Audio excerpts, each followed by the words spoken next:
Pag-aralan naman po natin ang Babylonian Exile. Ito po ang huling segment o huling episode for tonight. At napansin nyo, ang dami kong nilagpasang hari, no? So, I will leave it up to you para po aralin ang 1 Samuel, 2 Samuel, 1 at 2 Kings. Now, let's talk about the Babylonian exile, no? The Babylonian period, ito, 609 hanggang 539, represents one of the most significant eras in the history of ancient Israel.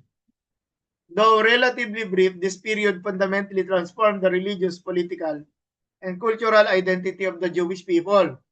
It witnessed the fall of the kingdom of Judah, the destruction of Jerusalem and Solomon's temple, the exile of many Judeans to Babylon, and the emergence of theological ideas that would shape Judaism for centuries. Before I go on sa next slide, ito nga po yung questions eh. Dapat ba at paano natin mapapatupad ang Old Testament law? Okay, Old Testament law. Yung law of Moses. Kailangan po kung ipapatupad ang Mosaic law, kailangan merong lupain. Okay?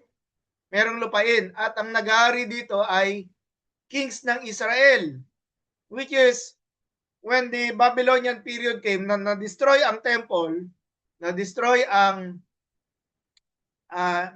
natigil sa paghahari yung mga descendants niya, no, ni David, no? At saka doon ngayon, 'di ba, yung question na paano mo ipapatupad ang Mosaic law kung wala namang sariling lupain ang bayan ng Israel. So okay. So doon yung sinasabing continuity and discontinuity of the of the laws of Moses within the Old Testament. So the decline of Assyria, yung Assyrian kingdom po ang sumakop sa Northern Kingdom. Okay? So makita natin, hindi na natin to discuss, nilagpasan na natin. During the late 7th century BC, created a power vacuum in the ancient Near East. Two major powers competed, Egypt and Babylon. Yung Babylon po ay present day na Iraq, yung bansang Iraq. No? When we talk about Iran, yun naman yung Persia. So, during the reign of King Josiah, Judah experienced a revival as Assyrian influence weakened. So dahil humina ang Assyria at ng time na to wala na yung Northern Kingdom, si Josiah ay pinalawak niya yung kanyang territory. Josiah implemented significant religious reforms centered on the Jerusalem temple. And again, hindi na natin mapag-uusapan si Josiah, no? So, personal review. Josiah's reign ended tragically in 609 BC when he confronted Pharaoh Necho II of Egypt. At Megiddo, ang problema, namatay si Josiah. His death marked the beginning of Judah's political instability. Egypt temporarily gained control over Judah. Dahil dito, tinalaga ng Egypt si Jehoiakim, no? Para pumalit sa yung anak ni Josiah na si Jehoaz ay hindi nagari, o sabihin natin inagawan ng appointing, no, yung power ng ni Jehoiakim.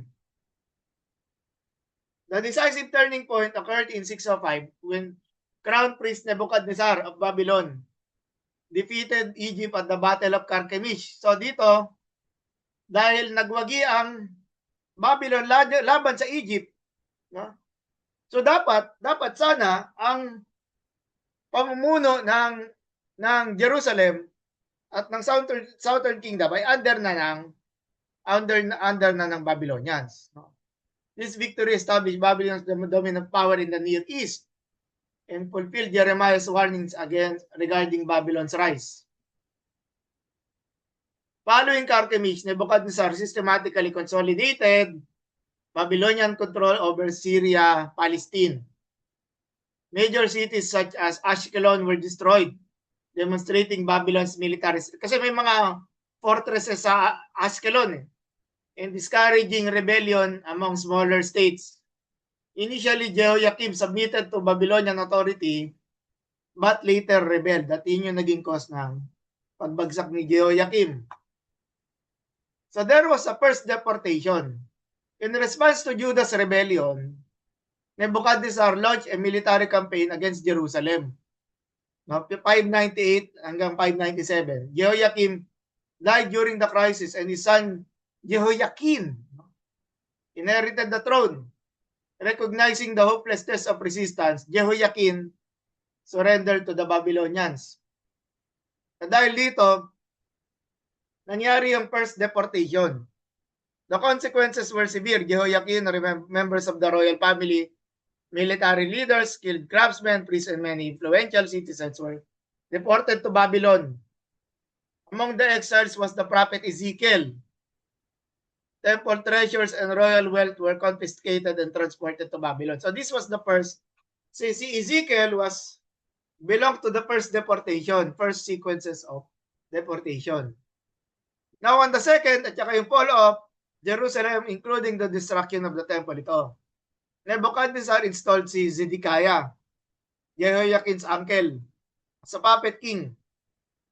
Despite Jeremiah's repeated warnings, Zedekiah eventually joined an anti-Babylonian coalition encouraged by Egypt.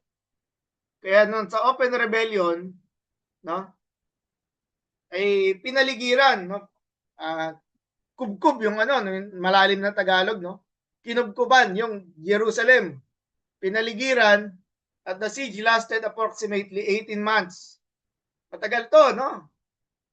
And culminated in the city's capture in either 587 or 586. The Babylonians destroyed Jerusalem and burned the temple. The destruction of the temple represented a theological crisis for the people of Judah. Many wondered whether Yahweh had abandoned them or whether Babylonians' gods were superior.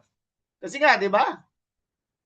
Nanalo yung Diyos-Diyosan ni Nebuchadnezzar at si Nebuchadnezzar at ginamit para mawasak yung yung templo. So, templo kung saan nandun yung presensya ni Yahweh. Kaya these questions would shape the theological reflections of prophets such as Jeremiah, Ezekiel, at saka yung second portion ng Book of Isaiah. Life in exile. Contrary to popular assumptions, many Judean exiles were not treated as slaves. Babylonian administrative records reveal that Jehoiakim and his family received royal rations and enjoyed relatively favorable treatment. Pero syempre si Zedekiah ay hindi na siya kasama sa picture. These records confirm the biblical account found in 2 Kings 25. At kanina si Pastor Andrew nagsabi tungkol sa composition. Pwede nating masabi that the book of 2 Kings, no, was written by one of the scribes, no, na nag-serve din with the royal palace, at siya yung nagsulat ng ending ng 2 Kings. Siya yung nag-gather nitong mga mga oral stories at kinumpile niya, kaya po meron 1st at 2nd Kings. Now, yung 1st and 2nd Chronicles, it was written after the exile, post-exilic. At yung time na yon ay naitayo yung Second Temple sa time nila Ezra at Nehemiah. So makikita natin yung paraan ng pagsulat, no? Meron siyang political biases, no? When it comes to writing, yung 1st and 2nd Kings was against the sins, no? Sins na ginagawa ng mga hari. Pero sa Chronicles, it talks positively when it comes to religious practices, the temple, the priests, and sometimes yung mga repentance ng mga hari. The exiles established communities in various locations throughout Babylonia. One important settlement was Yahudu, Judah, or the city of the Judeans, where many deportees lived and maintained their ethnic identity. Another settlement was Tel Aviv on the Kebar Canal, where Ezekiel ministered. Medyo doon sa yung isa kong lecture sa New Testament Studies, yung tungkol sa pagtatayo ng mga synagogue, no? Dahil nga nawasak na yung temple, ang question is saan sila sasamba? At ang ginawa nga nila ay nag-form sila ng mga synagogue.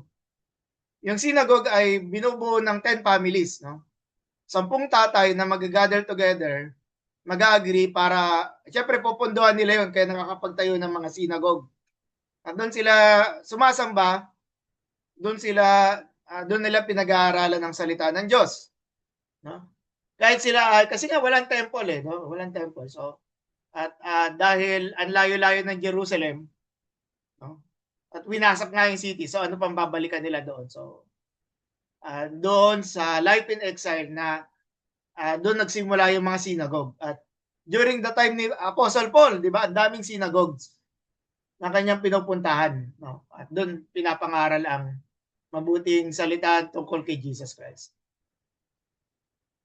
Some of the theological themes, una, monotheism became more clearly defined. Dahil nga sa pagkabagsak ng Juda at ng Jerusalem at ang nakita nila na consequences ito ng pagsamba sa Diyos-Diyosan, no? Naging mas committed ang mga Hudyo sa monotheism. The prophets emphasized that Yahweh was not merely Israel's God, but the sovereign Lord of all nations. Two, scripture gained greater importance. Yung role of writings na preserve and recopied yung mga writings ng mga prophets bilang mensahe para dito sa mga Hudyo na to while they were in exile, di ba? Without access to the temple, the study of sacred traditions became central to community life. Tapos, isang importanteng theological theme yung Deuteronomistic history. Books such as Deuteronomy through Kings interpreted Israel's history, yung kanyang rise to power at saka yung pagbagsak niya as a result of covenant faithfulness and judgment. And then priestly traditions developed further. Many scholars believe significant portions of the Pentateuch were compiled or edited during the exile.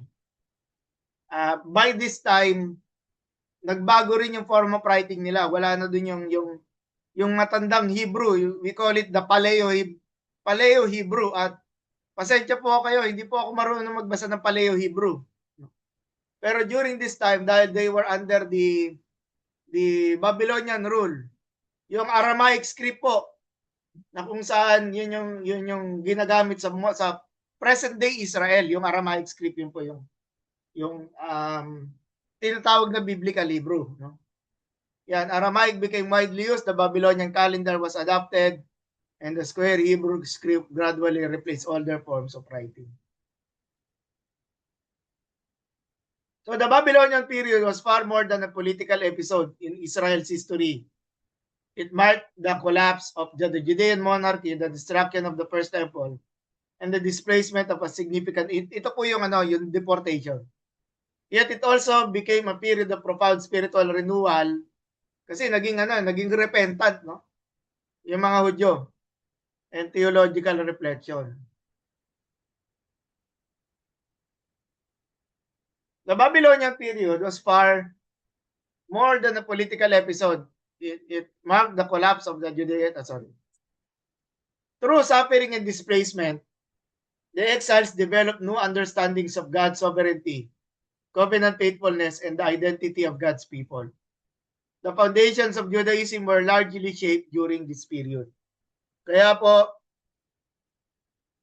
dito po natapos yung sa exile. Sa next meeting, ang pag-aaralan naman natin yung post-exilic community. So that is under the Persian period, no? Persian period. At ang mga personalities na importante dito ay si Ezra at si Nehemiah. And even the Prophet Haggai, si Zerubbabel na naging ancestor ni Jesus through the Davidic dynasty. At yun yung mga post-exilic prophets. So meron po kayong tanong, comment, o kaya reaction dito po sa napag-aralan natin about the Babylonian period, yung closing ng ano, no, ng 2 Kings.